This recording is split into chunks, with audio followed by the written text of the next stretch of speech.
नमस्ते दोस्तों, बॉबी की किचन में आपका बहुत बहुत स्वागत है। आज हम आपको गुड़ तिली की कुकीज़ घर पर कैसे बनाते हैं वो बनाकर बताऊंगी।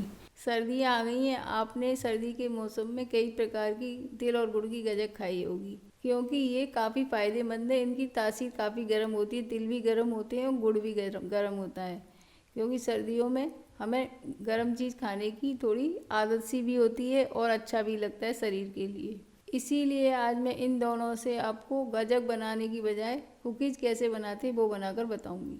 अब मैं कुकीज़ बनाना स्टार्ट करती हूँ। सबसे पहले मैं एक बाउल में घी डाल लेती हूँ। ये मैंने 4 टेबल स्पून घी ले लिया है और मैंने ये आधा बाउल गुड़ ले लिया है। अगर हम वजन से नापेंगे तो ये लगभग 50 ग्राम है।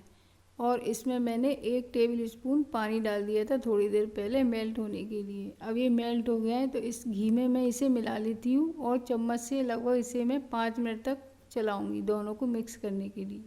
गुड़ और घी को चलाते हुए लगभग 5 मिनट हो गई हैं। आप देख सकते हैं कि दोनों चीज़ें गुड़ और घी हमारे अच्छे से मिल गए हैं। अब मैं इसमें आटा डाल लेती हूँ। ये 1 बाउल आटा है जिसको मैंने चल्ली से छान लिया था। वजन में लगभग 200 ग्राम है। अब इसी के साथ में इसमें मैं 2 टेबल स्पून सफ़ेद तिल डाल लेती हूँ। मैंने इसमें से थोड़े से तिल छोड़ दिए जब हम बिस्किट बनाएंगे उस पर ऊपर लगाने के लिए। और मैं अब हल्के हाथ से ये सारी सामग्री को मिला लेती हूँ, जिससे एक अच्छा सा डो बन जाएगा।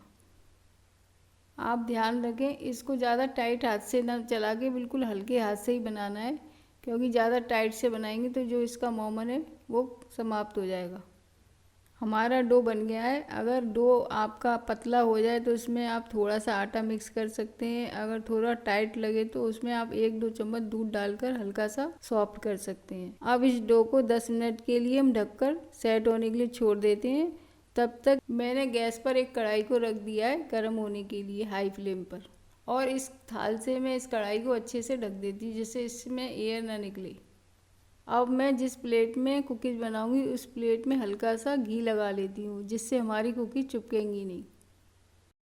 डो मेरा सेट हो गया है। अब मैं हाथ से ही साधारण तरीके से कुकीज़ बनाऊंगी और प्लेट में रखती जाऊंगी।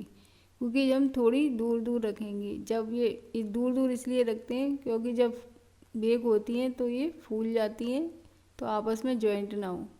अब मैं इस कुकी पर जो मैंने तिल बचाए तो वो बीच में लगा लेती हूँ, और इसी प्रकार मैं और कुकीज़ बनाऊंगी, उन पर भी थोड़े थोड़े तिल बीच में लगा लूँगी। मेरे सारे डो की कुकीज़ इसी प्लेट में आ गई हैं और मेरी कढ़ाई को हाई फ्लेम पर गर्म होती है 10 मिनट हो गई हैं। अब मैं प्लेट हटाकर इस कुकीज़ की प्लेट को इस कढ़ाई में थोड़ी सावधानी पूर्वक रख देती हूँ। और जब हम इस प्लेट को रखेंगे तो थोड़ी सावधानी बरतें, क्योंकि हमारा हाथ जल ना जाए। अब मैं इसमें इस प्रकार का ये स्टैंड रख रही हूँ। अगर आपके पास स्टैंड नहीं है तो आप एक कटोरी या थोड़ा सा कटोरा हो वो रख सकते हैं। ये हम इसलिए रखते हैं क्योंकि हम जो प्लेट रखेंगे वो थोड़ी कढ़ाई से ऊंची होनी चाहिए, तभी हमारी जो भी हम कुकीज़ बनाएंगे वो अच्छे से बेक हो पाएगी।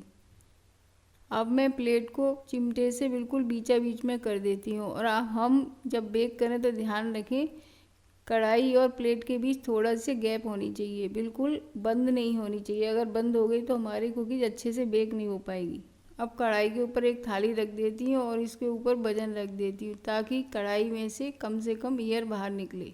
अब मैं गैस का फ्लेम मीडियम कर लेती हूँ और लगभग 20 से 25 मिनट इसे बेक होने के लिए रख देती हूँ। कुकीज़ को बेक होते हुए लगभग 25 मिनट हो गई हैं। अब इसे हम थाली हटाकर चेक कर लेंगे। हमारी कुकीज़ में से तिल और गुड़ की काफ़ी अच्छी महक आ रही है। कुकीज़ बनकर बिल्कुल तैयार है और हम एक चिमटे से इसको अच्छी तरह से कस के पकड़कर प्लेट को बाहर निकाल लेंगे और इसे हम ठंडा होने देंगे। अभी हमारी कुकीज़ काफ़ी गर्म है। गर्म कुकीज़ नरम भी होती हैं।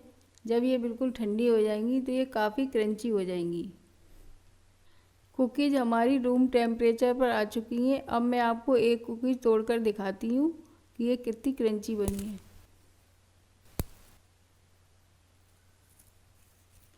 अब मैं इसे खा के देखती हूँ ये कैसी बनी है। मैंने इसे खाकर देखा, ये जैसे मैं हमेशा बनाती उससे भी काफ़ी अच्छी बनी है। आप भी इस प्रकार कुकीज़ बनाकर देखिए, ये काफ़ी टेस्टी बनी है। इस प्रकार की कुकीज़ को आप एक बार ज़रूर ट्राई कीजिए, क्योंकि ये हर तरफ से आपकी सेहत के लिए काफ़ी फ़ायदेमंद है। क्योंकि ये आटे से बनी हुई है, इसलिए इसमें मैदा का कोई भी डर नहीं, और ये बेक हुई है, इसलिए इसमें चिकनाई का भी कोई डर नहीं, और ये गुड़ और तिल से बनी हुई है, इसलिए सेहत के लिए काफ़ी फ़ायदेमंद है। और सर्दियों में गुड़ और तिल सेहत के लिए काफ़ी अच्छे होते हैं, इसलिए आप इसे ज़रूर बनाकर ट्राई कीजिए और खाइए और खिलाइए। और आप इस रेसिपी को अपने दोस्तों के साथ भी शेयर कीजिए। अगर आपको मेरी ये वीडियो अच्छी लगी है तो इसे लाइक कीजिए। मिलते हैं अगली रेसिपी में, तब तक के लिए धन्यवाद।